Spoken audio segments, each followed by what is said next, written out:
Ximo Ferrandis, periodista i expresident de la Unió de Periodistes Valencians. Quin paper tenen els Premis Llibertat d'Expressió?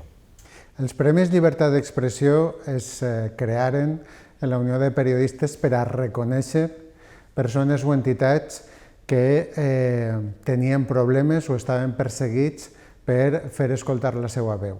Per tant, han jugat un paper molt important durant tota la trajectòria de la Unió de Periodistes perquè ens permetien reconèixer, com dic, persones o col·lectius que estaven lluitant per fer escoltar la seva veu, normalment en reivindicacions que eren de justícia i que es trobaven en situacions o d'hostigament o de persecució. Normalment sempre hem procurat buscar alguna persona de l'àmbit del País Valencià i alguna altra persona més enllà del País Valencià. Al final jo crec que els Premis Llibertat d'Expressió han respost a la realitat de cada moment. Ha hagut anys on els premiats han sigut forasters tots, ha hagut anys on els premiats eren periodistes del terreny, però sobretot han tingut una virtut, i és que han sigut uns premis oberts. No s'ha premiat únicament a periodistes, s'ha premiat a defensors dels drets civils, s'ha defensat a mitjans que estaven perseguits en situacions o en règims on no respectaven les llibertats. Vull dir que ha hagut tot un rosari a través de premiats, a través del qual d'alguna manera és possible seguir l'evolució del que ha estat la llibertat de premsa, no únicament en el País Valencià, sinó en el món. Vas presidir la Unió de Periodistes quan començava el govern de Zaplana. Com vas viure l'intent de control dels mitjans, especialment els públics, en aquella època? En aquesta època, quan Zaplana arriba al poder en les eleccions del 95, ens trobem davant d'una democràcia jove que encara hi ha una pulsió forta per reconquistar i aconseguir llibertats i drets civils, i també en una societat que està col·locant contrapesos. Jo crec que Zaplana és d'alguna manera el primer intent d'un govern, en aquest cas d'un govern valencià conservador, per intentar controlar d'una manera fèrrea, anem a dir-ho així, un mitjà de comunicació públic. Però també és cert que els contrapesos funcionaren, si no tot el que ens hauria agradat, sí que tingueren una certa efectivitat, perquè des de la Unió de Periodistes contribuirem a evitar, per exemple, que un diputat del Partit Popular fos qui dirigirà la televisió valenciana, aconseguirem en un primer estadi que se mantingueren les vies obertes d'accés a aquestes places de periodista en la ràdio-televisió valenciana, la tercera via, la segona via i la via de la titulació oficial en periodisme, que això ha anat tancant-se després en els anys. Vull dir que la Unió de Periodistes va jugar un paper important en l'intent d'aturar o de ralentir aquesta pretensió de convertir un mitjà públic bàsicament en un mitjà governamental. També perquè la Unió de Periodistes és una organització que té una cultura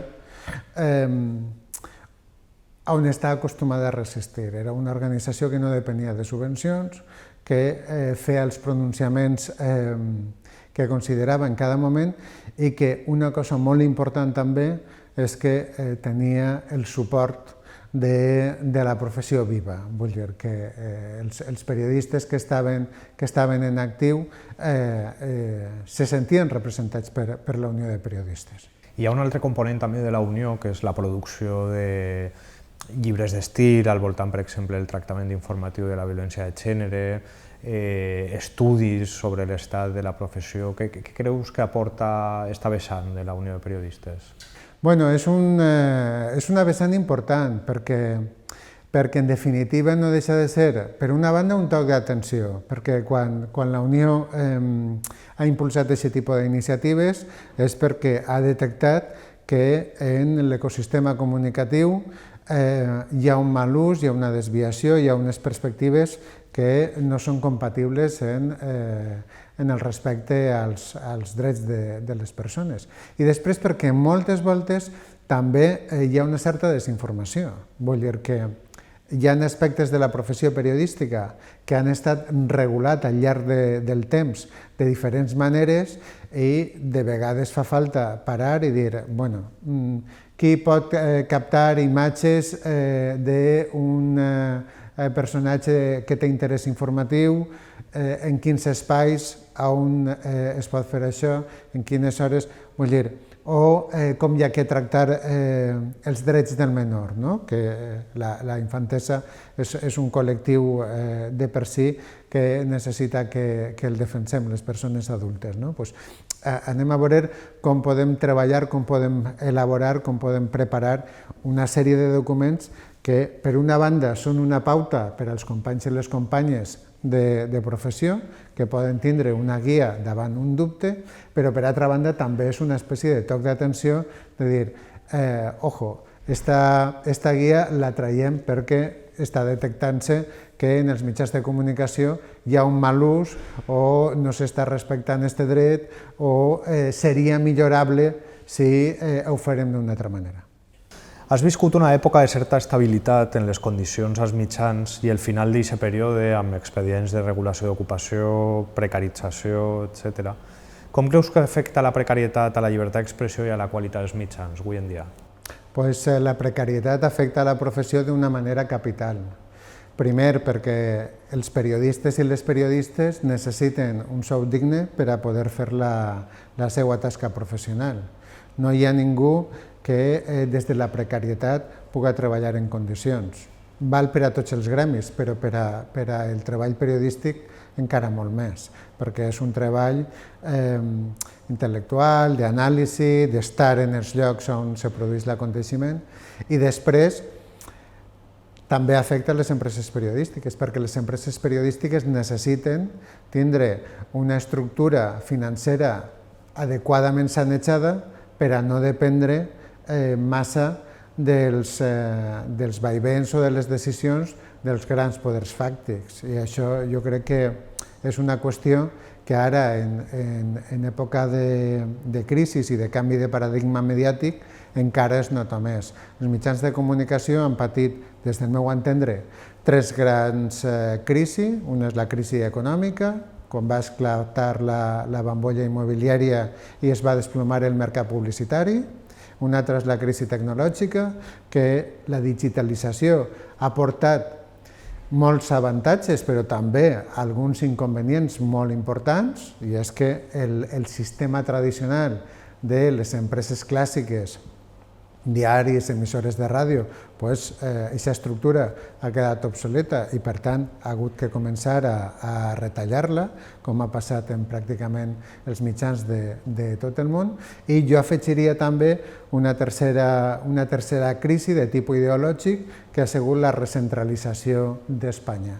I en aquest sentit el País Valencià, que estava en la perifèria, ha sigut un dels territoris on més s'ha patit aquesta crisi dels mitjans de comunicació, perquè les grans empreses amb seu a Madrid, tot el que s'assemblava en Espanya, a l'Espanya de les autonomies, en les crisis econòmica i tecnològica, han decidit arreplegar i començar a retallar des de la perifèria cap al centre. I per tant, el País Valencià ha perdut nombroses delegacions de mitjans estatals, ha agreujat, a més, pel que va ser el tancament de la radiotelevisió valenciana en 2013, que va ser també com un símptoma de, mira, si aquestes persones que viuen allí